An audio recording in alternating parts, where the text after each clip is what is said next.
آئیں گے ناظرین، آپ کو دکھاتے ہیں امیر اہل سنت دامت برکاتہم العالیہ کا ایک علم دین سے بھرپور الحمدللہ سے مجھے ایک پیکیج ہے حاجتوں کے پورا ہونے کے حوالے سے نا، کہ بہت سے لوگوں کی ہوتی ہے جائز حاجات، ہر ایک کی جائز حاجتیں ہوا کرتی ہیں، کسی کی دینی دنیاوی اپنے گھریلو حوالے سے کاروباری حوالے سے ہر ایک کی اپنی حاجات ہوا کرتی ہیں۔ حاجتیں کیسے پوری ہوں، کیا عمل کیا جائے اور کون سا ایسا وظیفہ کیا جائے کہ حاجتیں پوری ہوتی چلی جائیں، آئیے دیکھتے ہیں امیر اہل سنت دامت برکاتہم العالیہ کا پیکیج۔ جی چلائیے۔ سوال یہ تھا کہ ایک بار آپ نے مدنی مذاکرے میں خصوصی میں مدینہ شریف کی گلی کا واقعہ بیان کیا کہ وہاں کسی حاجی صاحب نے آپ کو قلت حیلتی انت وسیلتی ادرکنی یا رسول اللہ، یا شاید آپ نے کہا اغثنی یا رسول اللہ، تو دونوں میں سے کیا تھا؟ اس پر کنفیوژن تھا، اگر آپ وہ ارشاد فرما دیں۔ حضرت مولانا جمیل احمد صاحب نعیمی رحمۃ اللہ علیہ، اصل واقعہ یوں ہوا تھا کہ میں عمرے پہ جا کے رک گیا تھا شوال میں، تو اب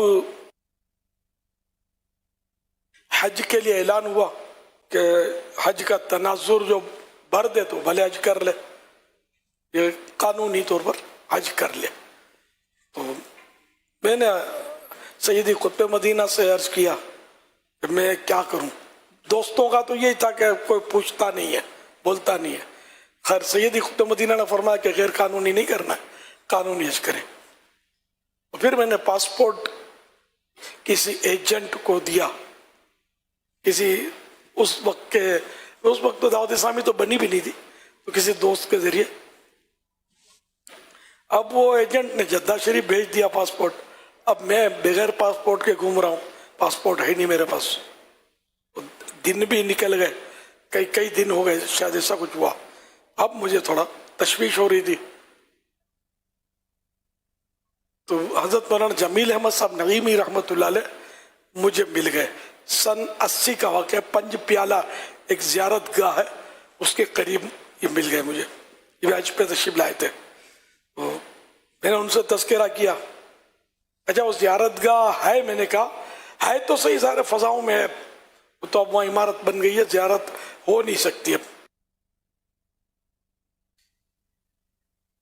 تو انہوں نے مجھے بتایا کہ قلت حیلتی انت وسیلتی اغثنی یا رسول اللہ آپ پڑھیں، میں آپ کو اجازت دیتا ہوں۔ پھر یہ بھی فرمایا کہ ادرکنی بھی پڑھ سکتے ہیں، تو میں نے چند بار پڑھا ہوگا، مطلب چلتے پھرتے اٹھتے بیٹھتے پڑھے آپ، الحمدللہ میرا پاسپورٹ آ گیا جدہ شریف سے الحمدللہ۔ اس کا ایک بار اور میں نے بہت پیارا کرم دیکھا اس وظیفے کی، مدینہ شریف میں سرکار صلی اللہ علیہ وسلم کی بارگاہ کی غالباً الوداعی حاضری تھی، اور الٹے قدم چلتے ہوئے ہم آ رہے تھے، ایک جو تھا شخص، وہ اب پتہ نہیں وہ با اختیار تھا یا بے اختیار تھا، وہ تھا کوئی اسی طرح کا، وہ کڑکڑ کرنے لگا اور مجھے پکڑنے کے لیے آگے بڑھنے لگا، اس طرح بیچ بچاؤ کر رہے تھے، اور وہ مطلب بہرحال تو میں نے یہ پڑھنا شروع کر دیا، الٹا چلتا رہا، قلت حیلتی انت وسیلتی ادرکنی یا رسول اللہ۔ سو مجھے یقین نہیں آتا کہ وہ بازی ایسی پلٹی کہ وہ یوں ہاتھ باندھ کے کھڑا ہو گیا، اللہ، یہ بالکل آنکھوں دیکھا اس ورد کا میں نے ایک کرشمہ دیکھا، برکت دیکھی، کہاں وہ مجھے پکڑنے کے لیے بڑھتا تھا، کہاں یہ ہاتھ باندھ کے کھڑے کھڑے دیکھنے لگا، الحمدللہ۔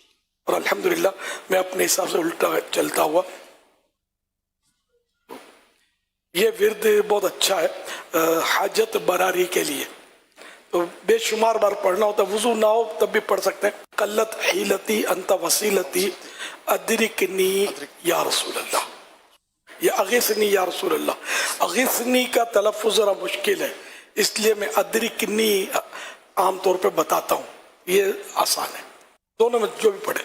صلو علی الحبیب صلی اللہ علی محمد۔ اللہ تعالی علیہ وآلہ وسلم قلت حیلتی انت وسیلتی ادرکنی یا رسول اللہ صلی اللہ تعالی علیہ وآلہ وسلم.